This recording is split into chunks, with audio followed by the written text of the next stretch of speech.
Good morning.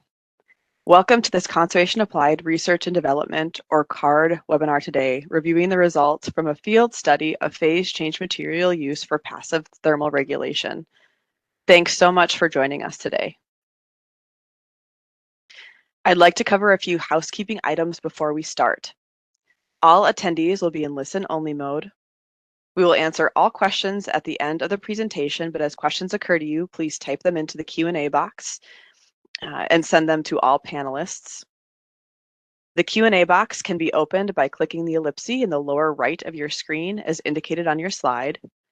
We will do our best to answer all questions within the time allocated, but if we don't get to some, we will answer them after the webinar. This webinar is being recorded and will be available on the department's website in a month or two. The slide set from this webinar, including the script, will be emailed to registrants within a week or two of the webinar and posted on the department's website alongside the final webinar recording. Finally, if you'd like closed captioning on this webinar, click the CC bubble in the lower left of your screen.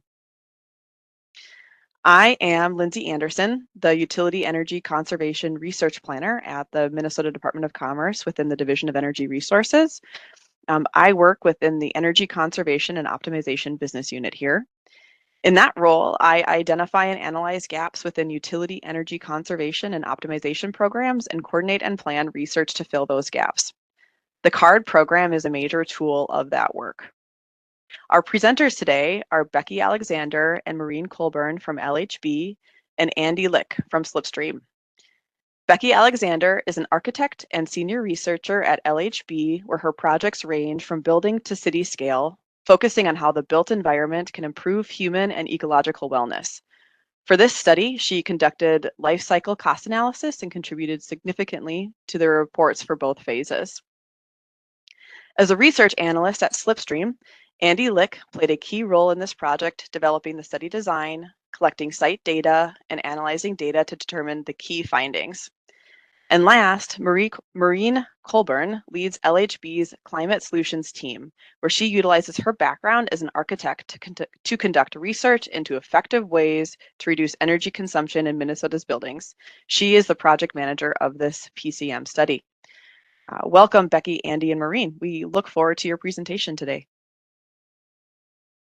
This webinar is one in an ongoing series designed to summarize the results from research projects funded by Minnesota's Applied Research and Development Fund, which was established in the Next Generation Energy Act of 2007. The purpose of this fund is to help Minnesota utilities achieve their energy savings goals. $2.6 million is set aside annually for the CARD program, which awards research grants and a competitive request for proposal process.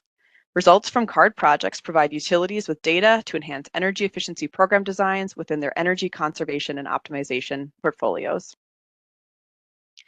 As you can see by the pie chart, CARD projects funded to date have been in all building sectors, as well as some that cross multiple sectors.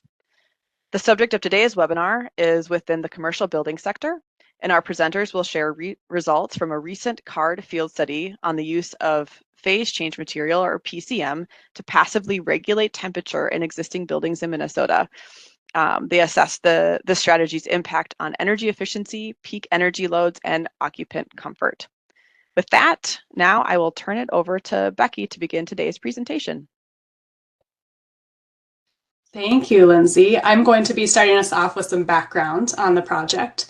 So in 2018, LHB and Slipstream proposed to study the use of phase change materials, or PCMs, to passively regulate temperatures in existing buildings in Minnesota. At the time, these materials were commercially available to be used in buildings, but they weren't commonly used either in new construction or renovation projects, and no studies on their performance had been conducted in climates like ours. The primary aim of our research was to assess this technology's impact on energy efficiency.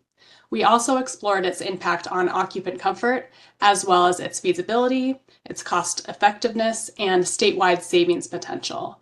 And we used this knowledge to recommend next steps for program development and user adoption. So let's start with a description of how these materials work. Phase change just refers to changing between a solid and a liquid state in this case. So you can picture water turning into ice, or candle wax, which melts when it's heated up. It takes energy for these materials to transition from one phase into another, which means we can use them to store and release heat to passively regulate temperature. Phase change materials are used for many different applications, from refrigeration to textiles. In the building industry, it's drawn attention due to its ability to reduce thermal energy transfer at a level 4 to 20 times that of standard insulation. Unlike water and candle wax, the phase change materials used in buildings is engineered to change phases at typical indoor temperature set points. So when the room is getting too hot, they absorb this excess heat and use it to change from a solid to a liquid. As the room cools, they transition back to a solid and release the stored heat back into the air. At their best, phase change materials can help buffer temperature swings without needing constant mechanical system engagement. It's like using a material like concrete to store and release heat, but without needing so much mass, which means it can be used in lightweight construction as well. Especially as Minnesota gets closer to its carbon neutrality goals, we see strategies that can store and release thermal energy as increasingly important to the system-wide energy transition. So we felt like this material has a lot of potential. For use in buildings, phase change materials are available encapsulated within flexible or rigid plastic panels that can be built into a wall, ceiling, or roof assembly, can be laid atop a suspended ceiling, or even surface mounted on walls or ceilings. When we started this study, the PCM products readily available in the Minnesota construction market were, in the left photo, Templock, which is a salt hydrate phase change material that's encased in a rigid panel and sold by Insulcorp. And in the middle photo, BioPCM, which has pockets of bio-based phase change material encased in a flexible mat and sold by Phase Change Energy Solutions. Both of these product types are intended to be laid on top of a suspended ceiling in a retrofit application, as shown on the right, or in new construction. Just as our report was being finalized last month, we actually learned that Armstrong World Industries purchased the Templock family of products and launched a new energy-saving ceilings line by combining the phase change panel with their Ultima acoustic ceiling tile product, so it's all part of a single panel. Armstrong's ceiling tiles are well known in the design and construction industry, so this change in distributor and integration into a commonly used product should make this technology more accessible to a broader audience. Although phase change material is a passive technology, well-controlled mechanical systems are an important tool to create the temperature differences needed for the PCM to reliably change phases. This figure is showing an example of how the indoor temperature on the vertical axis changed over 24 hours on the horizontal axis on a cold day. So the shaded region is representing the PCM's transition zone. At temperatures below 69 degrees Fahrenheit, the material is assumed to be in its solid state or frozen. And at temperatures above 74 degrees, it's assumed to be in its liquid state or thawed. The purple line shows that before the PCM was installed, the indoor air temperature is held pretty constant throughout the day. The teal line shows the approach after PCM installation. This includes nighttime temperature setbacks, so the early morning hours are below the freezing point of the PCM. Just before occupants arrive, the mechanical system provides enough preheating to fully thaw the material. The PCM is then able to keep occupants at a comfortable temperature throughout the day by releasing its heat back into the space until it fully freezes, ready to begin the cycle again the next day. On hot days, the space temperatures would be flipped, with the PCM melting at night and pre-cooling occurring each morning. In buildings with sufficient control systems, when there are large day-night temperature swings, these setbacks and this preconditioning can be supported by natural ventilation. So in the early fall, flushing the building at night with cool outdoor air can get the PCM to freeze with little or no additional cooling needed from the mechanical system.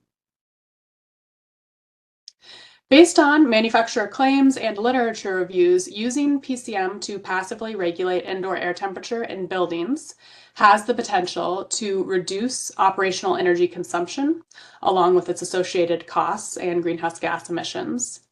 It can reduce peak demand for electricity and shift demand to off-peak hours, which helps balance electricity supply and demand and results in lower energy rates where peak demand pricing applies. It can improve the thermal comfort of building occupants, which can increase productivity and satisfaction. It can contribute to building resilience, protecting human health by helping maintain safe thermal conditions when power is unavailable. And it can reduce energy demands on existing HVAC systems, decreasing wear on equipment over time and potentially even eliminating the need for added HVAC capacity in retrofit projects. So with that background in mind, let's talk about our research. Our work was divided into two phases, a simulation study in phase 1 and a field study in phase 2. The simulation study ended in March 2020 with the decision to proceed with the field study based on evidence of energy savings potential. As we all know, plans that were made in March of 2020 did not play out exactly as anticipated, so we'll be talking about that in a couple of minutes. Phase 1 of the study included a literature review, discussion with product manufacturers, building simulation, and life cycle cost analysis. We used the study findings to develop conclusions and recommendations, including a recommendation for further study of phase change material in Minnesota. Our review of published literature about phase change materials helped us develop an understanding of the technology and its potential in Minnesota, and eventually to validate our results. Much of the literature focused on model-based results, exploring the potential of phase change materials in places like California, the United Kingdom, Phoenix, Baltimore, and other subcontinental climates. There are also several independent case studies that described real-world examples of PCMs and identified benefits and challenges. The literature suggests that it is possible to achieve energy savings with PCM in buildings. In their conclusions, most of the authors acknowledged the limitations of modeling explorations and the need for field study reports to observe the effects of PCMs in a real-world environment. Throughout the 5 years of our study, we've kept an eye out for new research on this topic and ended up connecting with the National Renewable Energy Laboratory, NREL, which published results from a numerical study on PCM in 2020 and has a field study underway. Overall, though, the literature on PCMs remains limited. So based on our initial literature review and discussion with product manufacturers, we modeled the effect of phase change materials on building energy consumption for two building types, an 18,000 square foot office and a 200,000 square foot school. Our team used Design Builder and Energy Plus to test PCM's effectiveness under various design and operating conditions. We found that PCM has the potential to save both heating and cooling energy, amounting to about a 5% reduction in total building energy use, with a peak electricity demand reduction that ranged from 4 to 7%. The school model had much lower cooling energy savings than the office since it wasn't occupied during summer months.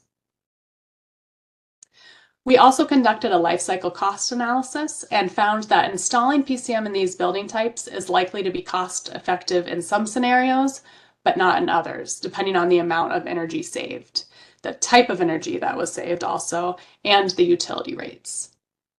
Overall, though, our phase 1 study provided evidence that PCM can cost effectively reduce energy use and peak demand in Minnesota buildings, and it validated the need for a field study to understand the technology's real-world application potential. The CARD program agreed and gave us the go-ahead to move into a second phase. So phase 2 of this research project focused on the collection and analysis of energy data at 4 study sites located in 2 banks, one in Bloomington and one in Shakopee, Minnesota. We tracked baseline energy data prior to retrofitting the buildings with above-ceiling PCM tiles. Following a year of data collection, we analyzed the effect of PCMs on energy consumption for this office retail building type. We then used the heating and cooling savings to conduct a life cycle cost analysis. We distilled the key challenges and opportunities for market adoption based on our experience with the retrofit process, and used our findings to develop conclusions and recommendations for the application of phase change material in Minnesota utility programs. The first step of this phase was finding sites to use for the field study. Our phase 1 results found that PCMs will provide benefits in buildings that have high occupancy rates throughout the day and have high internal loads, such as offices. Another good application is for older buildings with a poor thermal envelope that might be operating their mechanical system at peak capacity to keep the indoor temperature comfortable. And buildings with automation systems are also good candidates for PCM due to their ability to manage the temperature setbacks. So we based our initial field study site recruitment plan on pursuing buildings that would be ideal for PCM applications. And we worked really hard to get a solid list of good candidates. But this was in March of 2020. We did not anticipate the length of time or the extent to which office buildings would be impacted by the COVID-19 pandemic. By 2021, it had become obvious that we needed to abandon our initial plan, and we modified our goals to focus on the core requirements, collecting quality data in occupied buildings that have a suspended ceiling where we could put the PCM. We ended up with 2 banks with office, lobby, and teller areas that are continuously occupied 6 days a week by workers and customers. These are older buildings with large windows and conventional HVAC systems. Each site has a suspended ceiling throughout the regularly occupied areas. However, neither building has an automation system. We identified 2 areas of monitoring in each building for a total of 4 study sites. After collecting a year of baseline data, each site was retrofitted with PCM tiles laid above the suspended ceiling, covering about 69% of each zone area. We then continued monitoring the sites from the fall of 2022 through the summer of 2023. I'll turn it over to Andy for a deep dive into our field study results.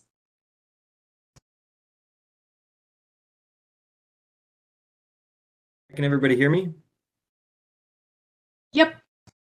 Okay, so I'll dive in and give the headline right up front that our findings did not provide conclusive evidence that installing PCM above the suspended ceilings in the study sites resulted in heating or cooling energy savings. This is due to several uncontrolled variables that affected the efficacy of the PCM and made its impact difficult to isolate. Though the PCM in this application is a passive technology, we learned that well-controlled HVAC systems are an important tool to create the temperature gradients for the PCM to reliably experience complete phase changes. As Becky conveyed, to achieve its full savings potential in the buildings we study, PCM should be coupled with significant nighttime temperature setbacks along with preconditioning the space before occupants arrive each morning. Although the sites did not have building automation systems, they did have programmable thermostats.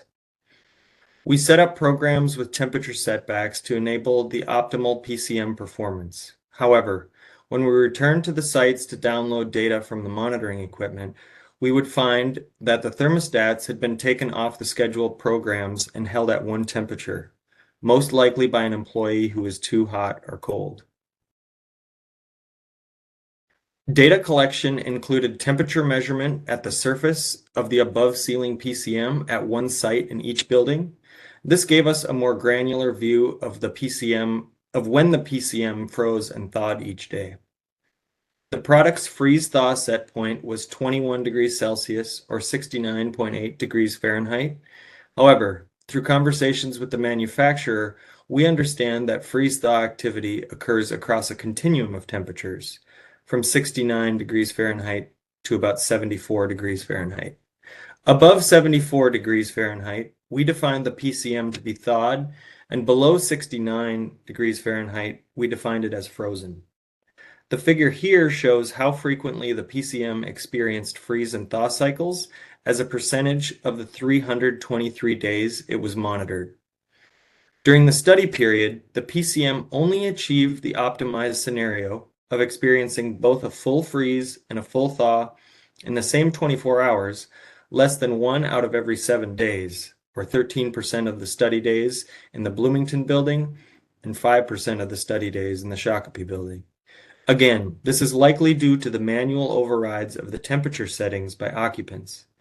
A much higher percentage of days experienced a thaw, which is shown in red, where the temperature rose above 74 degrees Fahrenheit, but freezing temperatures below 69 degrees Fahrenheit, shown in blue, were also not very frequent.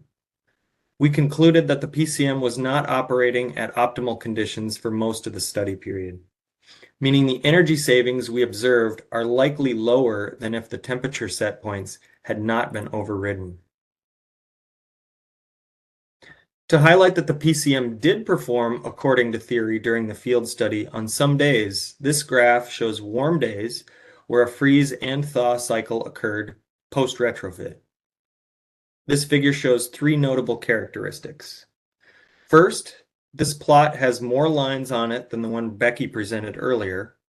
The thick maroon lines are the average pre-PCM temperatures, and the thick teal lines are the average post-PCM temperatures. The thin lines are individual days, not averages, and the top set of lines are PCM temperature at the bottom set, and the bottom set of lines are corresponding power measurements of the HVAC condenser serving this zone.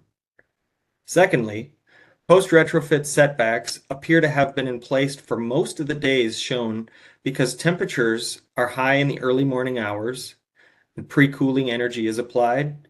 Then temperatures drop from thawed to frozen on average between 4 a.m. and 8 a.m. Third, these temperatures then glide back toward the higher end of the freeze-thaw area shown in gray. Lastly, there appears to be a shift in energy consumption during these days toward the morning hours. However, we temper this interpretation because setbacks appear not to be in place during the pre-retrofit period, confounding a strict comparison.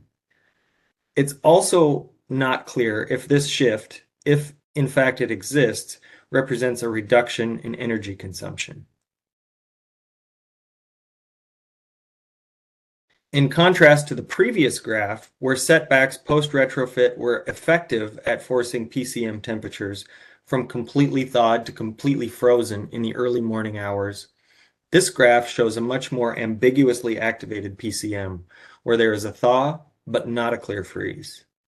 Note that this graph shows days when the average daily outdoor air temperatures were in the 80s. The most salient feature here is that the solid teal line starts the day above but never crosses below the shaded area into frozen territory. This indicates that on these hot days, the PCM was not completely activated by building controls to change phase to a fully solid state. Though somewhat unclear, setbacks are likely to have been overridden as evidenced by the condenser power in the early morning hours not coming on to freeze the PCM before building occupancy begins. The previous graph showed setbacks clearly in place in the post, but not in the pre-period, and the PCM froze and thawed in the post period. This graph shows that neither the pre nor the post periods were successful at driving complete freeze-thaw cycles. Overall, the plots on this and the previous slide illustrate a larger story where the full freeze-thaw cycles did not occur consistently, most likely as a result of the building controls being overridden. We've discussed why the PCM didn't experience consistent freeze and thaw at any of the sites. We also know that the occupants were manually controlling the space temperature by adjusting the thermostats, likely because they were uncomfortable with the temperature setbacks put in place to ensure optimal freeze and thaw of the PCM. Strong temperature differences at the surface of the PCM are critical to force phase changes. One potentially confounding factor we did not directly investigate is the potential for large temperature stratification within the ceiling plenums. For example, strong stratification can allow warm air temperatures during the cooling season to rise higher in the plenum, away from the PCM tiles. This reduces the ability to transfer thermal energy from the air to the PCM material. Also, the two buildings studied had different return duct systems, one with a plenum return and one with a ducted return. There's a clear advantage to the plenum return where the return air is forced across the surface of the PCM tiles. In a ducted return system, there's limited contact of the return air with the PCM tiles. It is possible that even in a plenum return system, stratification limits temperature differences at the surface of the PCM tiles that would limit their efficacy. Lastly, although each zone within each building was controlled separately, these spaces were not completely physically separated, so we cannot rule out the possibility that one zone compensated for the other zone in some way. Even with the less than optimal controls, the study sites did achieve some energy savings with the PCM installed. The table above shows the percent reduction in heating and cooling energy use at each of the 4 sites, with the 95% confidence intervals shown in parentheses. Note that heating energy savings were not able to be isolated to the 2 individual sites in the Shakopee building. However, these results include the impacts of both the PCM and the nighttime temperature setbacks, which, as we saw in the previous graph, were not consistently in place during the baseline or post-retrofit period. While setbacks are critical for getting the most energy savings from the PCM, they can cause energy savings without PCM and at no cost. The savings we see here include both components of the installation of the PCM and the nighttime setbacks.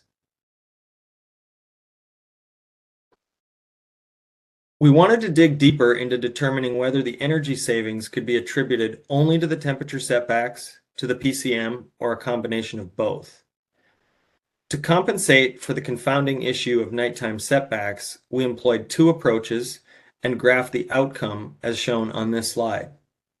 One method involved using an energy simulation for each building to estimate the energy savings expected if the setbacks had been fully implemented as intended. This showed savings of 13% for Bloomington and 18% for Shakopee.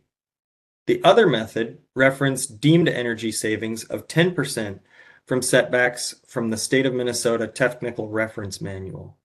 Together, these methods offer an upper and lower bound on the savings attributable to nighttime setbacks.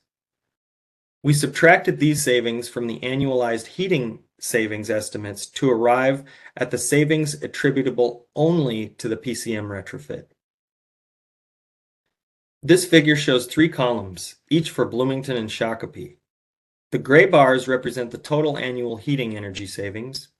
The red bars show the net heating energy savings after removing the high estimate of savings from setbacks. And the pink bars are the net heating savings after removing the low estimate from setbacks. At the Bloomington building, the annualized savings attributed to the PCM ranges from 13 to 16%, and for Shakopee, the savings range from -6 to 2%. Similar to the figure for heating, this graph shows 3 columns for Bloomington and Shakopee, with the gray and blue bars showing total and net cooling savings after removing the high and low estimates of savings from setbacks. The TRM's deemed cooling energy savings from setbacks is 3% for each building, and the calibrated estimates are 26% for Bloomington and 15% for Shakopee. At the Bloomington building, the annualized cooling energy savings attributed to the PCM ranges from -6 to 17%. For Shakopee, the range is from 2 to 14%. Taken together, these results offer a mixed portrait of the impact of the PCM on heating and cooling loads. Results include conflating factors and substantial uncertainty due to setbacks. Therefore, this study does not warrant strong conclusions about the ability of PCM to cause energy savings in these buildings. We also wanted to put these savings results in the context of a few other recent studies. Shown here are 4 studies, 2 published by the manufacturer of Templock, of the Templock PCM product, our study, and a forthcoming study by the National Renewable Energy Laboratory. Though these studies are not perfect apples-to-apples comparisons, We note some of their most important characteristics in this table. The two middle studies, Templock's school and our office, are the most comparable because they are both field studies in cold climates. Since that Templock study only looked at heating savings, we also compared our results to Templock's cooling savings measured in a controlled laboratory test. The graph on the right shows that our savings do overlap with Templock's findings for both heating and cooling, but ours have a much wider range due to the confounding influence of the nighttime setbacks. The last study noted here in the right-hand column is a forthcoming NREL study and has no comparisons at this time, but its authors confirmed that they're still looking for the optimal applications for PCM. We used energy savings to analyze the life cycle costs of the two buildings. Because of the high amount of uncertainty in adjusting the energy savings to account for the impacts of nighttime temperature setbacks, the non-adjusted heating and cooling energy savings were used for this analysis. This means that the PCM is being compared to a baseline with no temperature setbacks. The life cycle cost analysis compares the initial cost of the PCM to the annual energy cost savings, along with the residual value of the PCM at the end of the 25-year study period. Net savings are shown in present value dollars, representing the savings achieved over the study period in excess of the amount that would have been earned from investing the same funds at the minimum acceptable rate of return. A positive value for net savings includes that the strategy is cost effective, while strategies with negative values are not cost effective. Using Minnesota's average retail energy prices, the life cycle cost analysis shows positive net savings at Bloomington, but not at Shakopee. This reflects the higher annual energy use reduction at Bloomington compared to Shakopee, where the PCM only experienced complete freeze-thaw cycles on 5% of the study days. These results are consistent with the findings from phase 1 of this project, which used the results of energy models to determine that PCM is likely to be cost-effective in some scenarios, but not in others. Factors that may improve cost effectiveness include consistent application of nighttime setbacks and preconditioning, and more expensive energy. Factors that may reduce cost effectiveness include starting from a baseline with significant nighttime temperature setbacks and less expensive energy.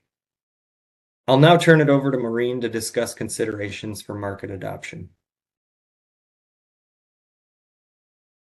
As Andy explained, although there is potential for PCM to lead to energy savings in Minnesota buildings, our results were inconclusive.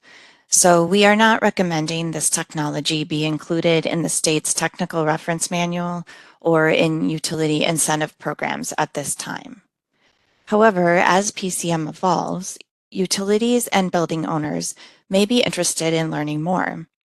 The design and installation of phase change material is not a barrier to adoption, and this technology could be installed in buildings throughout Minnesota. I'll be sharing what we learned during the design and installation process for projects that are interested in considering above ceiling PCM. Although optimizing PCM design for a building application requires access to technical expertise, the product itself can be easily incorporated into standard assemblies. Phase change materials come in a variety of forms and types, meaning they can be applied in multiple ways.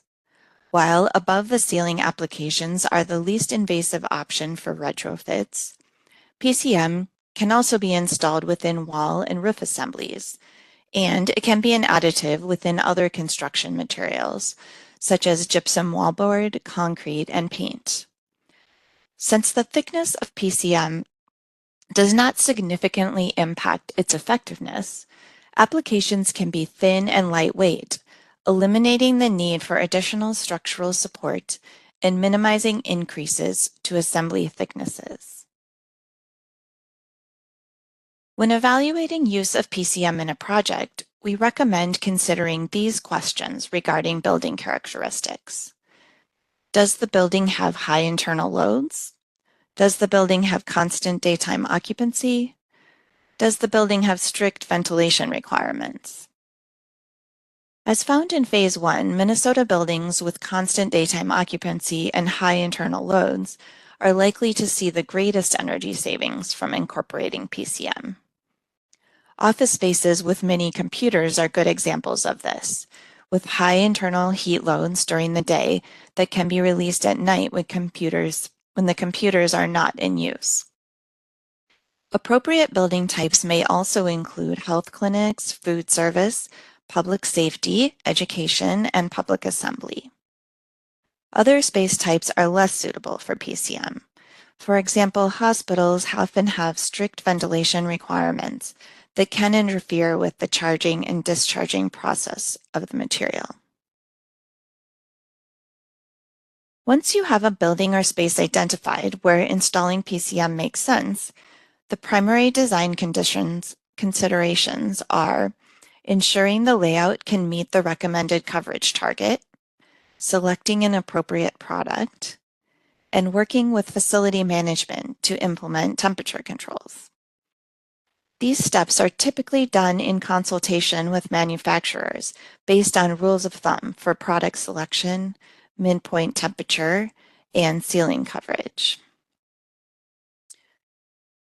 PCM building products are designed for ease of installation. Retrofits in suspended ceilings can be done with little disturbance to the existing space by simply removing a ceiling tile, laying the product on the surrounding tiles, and replacing the initial tile. For these applications, we recommend asking, is most of the ceiling area covered with a suspended tile grid?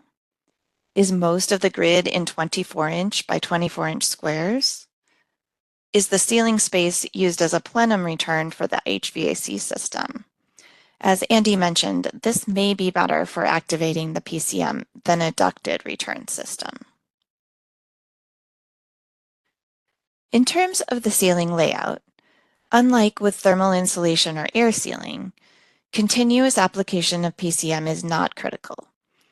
Insulcorp's rule of thumb for PCM coverage was 65 to 70% of the ceiling above the occupied conditioned space. Even in spaces where the entire ceiling is covered with a tile grid, there will be areas that will not accommodate a full PCM panel, such as smaller border tiles and sections that have sprinklers, lights, or diffusers. It may also be challenging to fit enough PCM in rooms that are not rectangular or that have unique suspended ceiling configurations. At our study sites, most of the ceiling is covered with a rectilinear grid. On the first installation of PCM at the sites, the installers followed the manufacturer's instructions not to cut down the 2-foot by 2-foot temp-block panels due to the risk of accidentally cutting into the encapsulated areas. Thus, the installer only fit the PCM in locations with enough space for a full-size panel. At Bloomington, that resulted in 49% coverage. At Shakopee, the PCM covered 54% of the conditioned space in that first pass. After discussion with Insulcorp, the installers cut some panels to smaller sizes and returned to complete a second installation of PCM in the smaller grid spaces, which then achieved the coverage target at each building. Although the installers noted that cutting the temp block along the grid lines into smaller panels was a simple task and did not damage the encapsulated PCM, this experience demonstrated the challenge of achieving the manufacturer's recommendation without risking voiding the warranty. When it comes to selecting a specific product, the main question we encountered was at what temperature the phase change should occur. We learned that each product has a midpoint that represents a broader temperature band where the material freezes and thaws. PCM products are available with different midpoint temperatures. The local climate and site conditions will help determine the right midpoint for your project. Since Minnesota's climate requires both heating and cooling, the midpoint temperature of the PCM can either be selected to support both or can be optimized for one or the other. The design team or building owner can ask the manufacturer for their recommendations on temperature selection. Standard phase change midpoints range from 65 to 84 degrees Fahrenheit, with some manufacturers stating that they align their PCM formulation with regional climate zones. In this study, we installed material with a midpoint of 69.8 degrees Fahrenheit. Since our results showed that the PCM did not freeze very often, our selection may have been a lower than optimal temperature for this application. As we've discussed, our results indicate that allowing occupants to control the space temperature may have impacted optimization of the phase change material. Thus, we recommend considering these questions. Is there a building automation system to control and monitor the HVAC equipment? If there is not a BAS, is there a programmable thermostat that can be set by facility management and not be overridden by building occupants? Is there a facility manager with interest in optimizing energy use? Many energy conservation measures require the active participation of facility managers to achieve ongoing savings, whether through building controls or regular equipment maintenance. As a passive strategy that is anticipated to outlive most buildings, PCM products generally do not require maintenance. However, as we learned from the field study, they do need space temperatures to be managed to maximize the energy savings. Due to the potential for building operations to impact energy savings and the general lack of familiarity with this technology, guidance on PCM optimization should be incorporated into building operator training and included in the operations manual. This guidance should list the optimized set point and setback temperatures, describe the approach for preconditioning, and establish a building-specific procedure for night flushing. It should also explain the reasons for these settings and the potential impacts of changing them. Of course, it may be challenging for a building operator to control building temperatures even with training and guidance. In conclusion, I'll recap our main points regarding the potential of phase change materials for building applications. Our Phase 1 findings indicated PCM could be a candidate for a broad utility program offering. We noted that a program could be marketed both to design professionals and to facility managers looking to reduce their energy costs and improve occupant comfort. Typically comprised of lightweight materials, PCM can be installed in both light and heavy construction without requiring additional structural support. Also, PCM can be an effective option for older masonry buildings, where adding insulation or air sealing would change how the exterior walls handle moisture and could compromise their structural integrity. Due to this widespread applicability, a PCM program would be equally applicable to the portfolios of investor-owned, cooperative, and municipal utilities. Since the field study results are inconclusive regarding energy savings potential, we do not have enough evidence to recommend that utilities develop programs incentivizing use of PCM in buildings. If a utility is interested in evaluating inclusion of above-ceiling PCM as an incentive program, we do recommend considering the building characteristics discussed today and detailed in our Phase 2 report. Many new energy-saving technologies in buildings are based on control systems. While building controls offer a high degree of flexibility for facility management, they can also lack persistence over time. In Phase 1, we concluded that this technology is not susceptible to error from human intervention, since it is not directly controlled by a programming logic. Conversely, the findings from Phase 2 indicate that optimization of PCM may rely on integration with building control systems. Further study is recommended to better understand the impact of controls on PCM's energy savings potential. Although the Phase 2 results were not conclusive, the potential for this technology remains high. Manufacturers continue to invest in research and development of new products and applications. As the market for renewable energy and thermal storage grows, there may be interest in exploring how PCM can act as a thermal battery.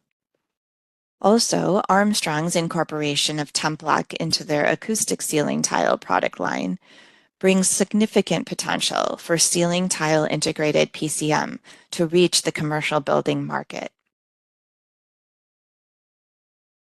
We are hopeful that more research will be conducted on PCM. A key finding of this study is the challenge of operating the building in a way that optimizes the technology. We recommend additional study on the impacts of both human behavior and controls.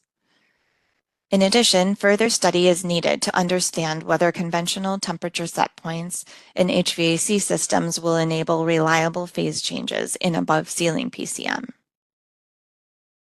Another potential topic is a comparison of PCM's embodied carbon, the sum of all the greenhouse gas emissions attributed to the materials throughout their life cycle, to its operational carbon savings.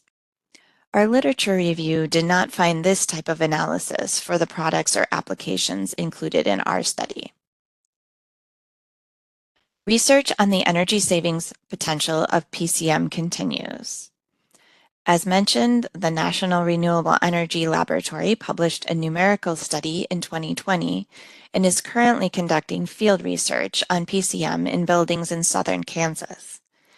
We recommend tracking NREL's study for lessons that can be applied to Minnesota buildings and utility programs. Overall, PCM's potential benefits make it a technology worthy of further exploration, as increased interest will help develop the expanding market, lowering costs and improving technological innovation. Before I hand it back to Lindsay to wrap up, I'd like to take a moment to thank the many people who contributed to this project over its 5-year journey. Andy Lick, Scott Hackle, and Tinao Zhang with Slipstream, Saranya Gunasinghe, formerly with Slipstream, Becky Alexander, Brandon Itel, and Angie Martin with LHB, Mick Dunn, formerly with Insel Corp and now with Armstrong, all the folks at Sonus Interiors, and our study site partner, who will remain anonymous. Finally, thank you to Lindsay and the CARD program for supporting this work.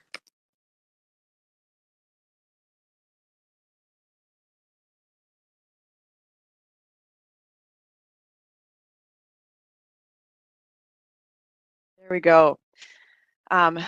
Thank you, Maureen, Becky, and Andy for your great presentation today. I do see some questions starting to come in. Attendees, if you have not already done so, please type any additional questions into the Q&A panel and send them over to us. So with that, I will kick us off with our first question.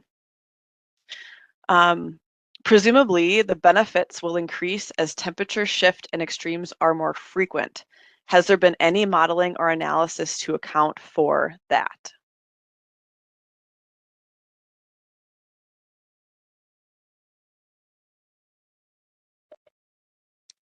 Pausing to see if Andy had any thoughts on this, but I can jump in with, I think the greatest benefit of having temperature extremes with phase change materials is when there's a big shift, but a big swing between daytime and nighttime temperatures, and then you can really leverage those cooler nighttime temperatures during the summer to help freeze the PCM with natural ventilation rather than with mechanical systems. Since that's not the type of shift we're necessarily expecting or talking about as the climate continues to change, I am not seeing a clear or obvious reason that we'd see a big impact to the effectiveness of PCM with changing temperatures.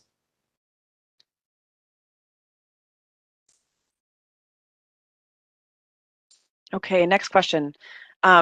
Did the team learn anything about the risk for condensation on the phase change material panels as a function of its freeze temperature, installation location, or HVAC configuration?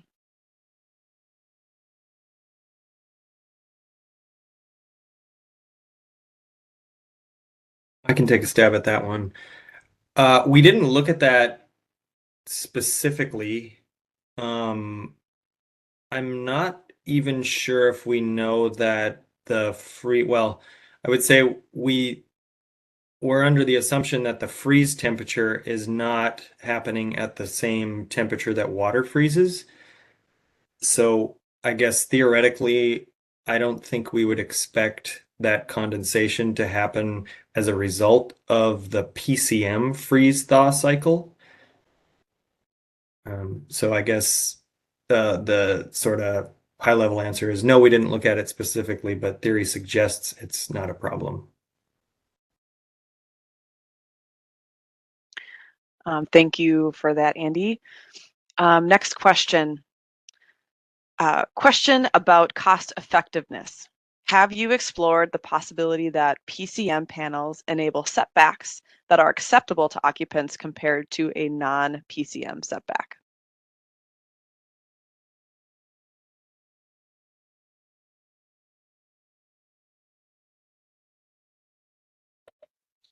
We that's not something that we explored specifically, and I don't believe that, talking with occupants about the purpose or the value of the PCM was part of this study. Because the temperature ends up the same anyway, the PCM isn't freezing the PCM to 69 degrees isn't going to feel more comfortable, a more comfortable 69 degrees than just a building without PCM installed.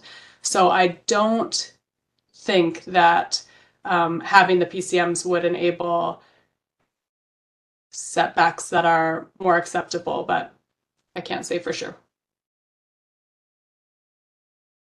I'll add a little bit that no, we didn't specifically look at that, but the temperatures that we did observe in the buildings before the study period or before the retrofit are the ones we kept. So we didn't specifically modify the indoor set points as different from anything that we observed in the buildings before the study even took place. And they're seem like pretty conventional set points of probably somewhere between 70 and 72 during occupied times. And the way we thought about driving the freeze and thaw cycles of the PCM, we're changing those indoor temperatures in unoccupied times. And then during the occupied times, the indoor temperatures would come back into the range where they were, but the PCM would have been frozen or thawed, ideally, in either of the cooling or heating scenarios. Okay. Next question, and this may be the final question, or there may be two more questions depending on time for concluding slides. How was the difference in weather or climate accounted for in the year-on-year comparison?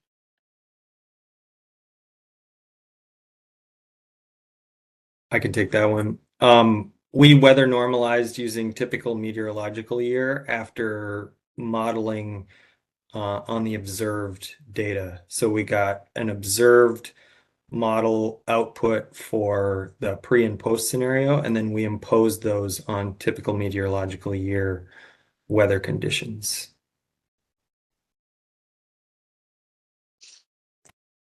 Okay. I'm going to there are two follow-ups to previous questions, so I'm just going to note those quickly, see if there's additional comment or answer to those, and then we'll proceed to wrap up. Any unanswered questions we will answer and circulate with the PowerPoint presentation in a week or two that will include this script. Just wanted to note related to the question about condensation earlier, there is a note that dew point is the important temperature. Dew point is the important temperature for determining condensation risk. I don't know if there's any comment on, is there any comment on dew point and collecting dew point related to the study?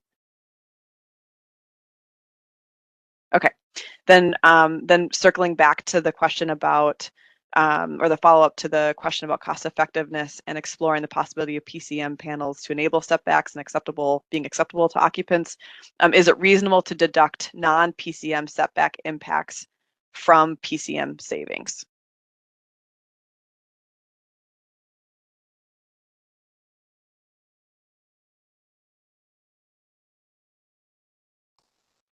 We might have to follow up on that one separately. I'm not sure I completely understand the whole chain of thought. Okay. Yeah, I think maybe we follow up on that one separately. Okay. And I do see a couple other questions. So like I said, we will make sure to answer those and circulate those. Thank you for the Q&A session, attendees for your questions, and Becky, Andy, and Maureen for fielding those. Also, Becky and Andy and Maureen's contact information is here. So like I said, we'll answer those questions and circulate those, but absolutely attendees listening, feel free to reach out to those on this project as desired. So to close us out, the slide set will be emailed to all webinar registrants within a week or two of today's webinar. The recording of this webinar and slide set will be available on the department's website along with the final report in a couple of months. When available, you can link to either of these from the quick links on our Applied Research and Development webpage as indicated on this slide. The department's R&D webpage has additional resources and information related to CARD program and to CARD research projects, which you can check out by going to the web address on the middle of this slide. The CARD website rebuild is now complete. So with that, to access research before 2020, navigate the web links on the left panel on this website, which is the arrow on the far left. And to access research results since 2020, navigate to those through the blue button that will be in the center of the web page.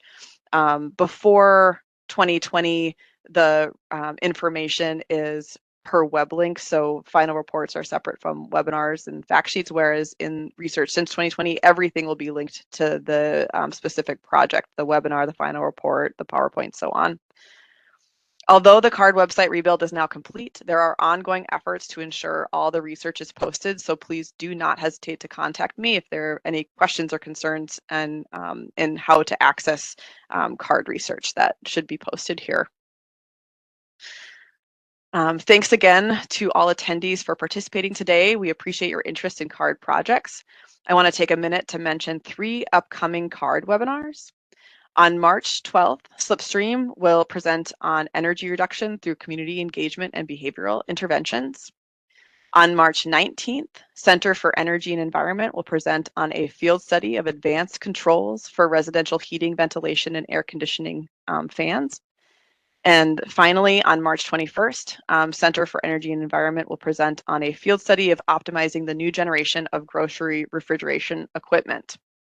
Finally, to keep abreast of upcoming CARD webinars as they are scheduled and other news related to Minnesota's Conservation Improvement Program or ECO program, sign up for the SIP updates through our email list. You can use the link on this slide to do that once it's circulated. In the meantime, contact me if you have questions or suggestions for the CARD program or CARD webinars. There will be a short evaluation that launches after this webinar. Please take a few minutes to fill it out and let us know how we did. And with that, another thank you to our presenters and attendees. This ends our webinar. So take care and goodbye.